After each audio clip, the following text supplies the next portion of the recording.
राहुल गांधी एक बार फिर अपने नए बयान को लेकर सुर्खियों में बने हुए हैं, जहां विपक्ष के मंच से सरकार पर निशाना साधते साधते राहुल गांधी के तंज पर अब बीजेपी हमलावर है। बीजेपी का आरोप है कि राहुल गांधी राजनीतिक विरोध की मर्यादा को लगातार लांघ रहे हैं। आखिर राहुल गांधी के बयान में ऐसा क्या था जिस पर बीजेपी ने मोर्चा खोल दिया है? देखिए रिपोर्ट। ये इनका पता नहीं कहां से इनके दिमाग में घुस गया। अब अजीब चीजें घुस जाती है, बट इनके माइंड में घुस गया कि foreign policy is this.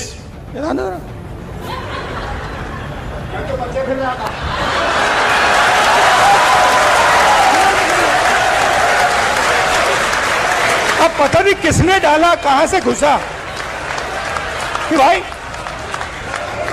Foreign policy का मतलब इमेजिन। ना तो ये मंच नया है, ना ही तंज नया है। बस नया है तो तंज कसने का अंदाज नया है। हालांकि राहुल गांधी का ये अंदाज अब विवादों में घिर चुका है। आरोप है कि राहुल तंज कसने के फेर में हर बार मर्यादा की दीवार लांघ जाते हैं। सियासत के रंगमंच पर राहुल गांधी की अदाकारी एक बार फिर उन पर ही भारी पड़ चुकी है। भारतीय जनता पार्टी राहुल गांधी के अंदाज बयान से खफा है।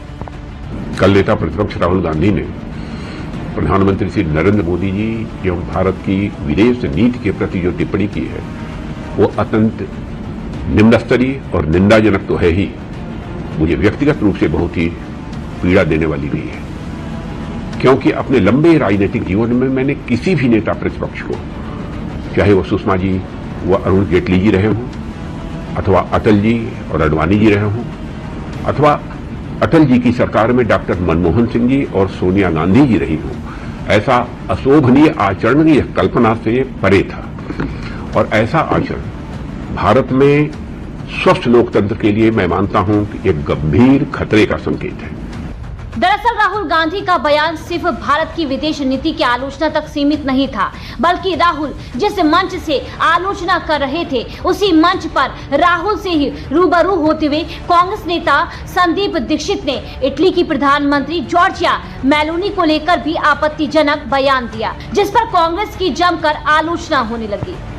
छी कल जो हरकत एलओपी में किया राहुल गांधी ने, वो शायद सड़क छाप से ज्यादा नहीं था।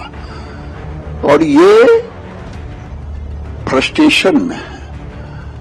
इनके नाना प्राइम मिनिस्टर रहे, इनकी दादी प्राइम मिनिस्टर रही, इनके पिताजी प्राइम मिनिस्टर रहे। विदेश नीति अगर नहीं समझ पाए तो अब समझ भी नहीं पाएंगे, क्योंकि अब इनका विदेश नीति देश के बाहर जाके सोरोज जैसे लोगों से मिल करके भारत को गाली देना ही इनका विदेश नीति है। आप मीडिया के लोगों से कहता हूं कि आप इनके सारे रिकॉर्ड 12 साल का निकाल लें। ये जब विदेश गए हैं, इनकी विदेश नीति है देश को बाहर में गाली देना। इनकी विदेश नीति है ये। जहां तक गले पड़ने का सवाल है, ये तो जिसके गले पड़ेंगे वो तो बाप कर गया पूरा देश। जब लोकसभा में किस आए थे ऐसे जोकर की तरह, अब तो लगता है राहुल गांधी को एक नाटक मंडली खोल लेनी चाहिए। मानसिक दृष्टि से उनका मानसिकता ये हो गया है, वो मानसिक रूप से बीमार है, फ्रस्ट्रेशन में है। अब इनको एक नाटक मंडली कलजोस कर रहे थे, जिसको इतना भी ज्ञान नहीं कि किसी देश के प्राइम मिनिस्टर को इस ढंग से, वो भी महिला। अरे छोड़ दो प्राइम मिनिस्टर, तुम ननिहाल है तुम्हारा कि नहीं है, उसका भी तो लिहाज करते। लिहाज करे क्या, संस्कार ही।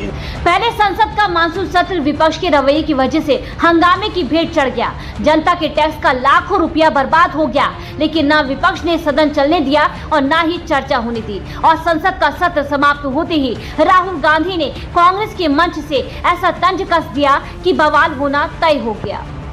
कांग्रेस के औपचारिक प्लेटफॉर्म से राहुल गांधी जी ने जो असभ्य, अशोभनीय, निंदनीय भाषा का प्रयोग किया है, वो ये दर्शाता है कि शायद अब कुंठा में राहुल गांधी सभी प्रकार की पराकाष्ठाओं को पार करते चले जा रहे हैं। प्रधानमंत्री जी के प्रति जो शब्द प्रयोग हुआ है वो ये दर्शाता है कि पहले संसद का सत्र और संसद सत्र के बाद कांग्रेस का यह मंच, अब दिखाई पड़ता है कि कांग्रेस पार्टी और राहुल गांधी देश के लोकतंत्र के लिए और स्वस्थ लोकतंत्र के लिए एक चुनौती बनते हैं। एक वो संदीप दीक्षित जिन्होंने ये बोला था कि भारत का सेना अध्यक्ष सड़क छाप गुंडा है, और दूसरे वो राहुल गांधी जिन्होंने जेएनयू में जाके भारत तेरे टुकड़े होंगे इंशाअल्लाह कहने वाले लोगों का समर्थन किया था। देश की जनता को समझना चाहिए कि ये दो लोग, जो भारत की सेना अध्यक्ष को सड़क छाप गुंडा कहने वाला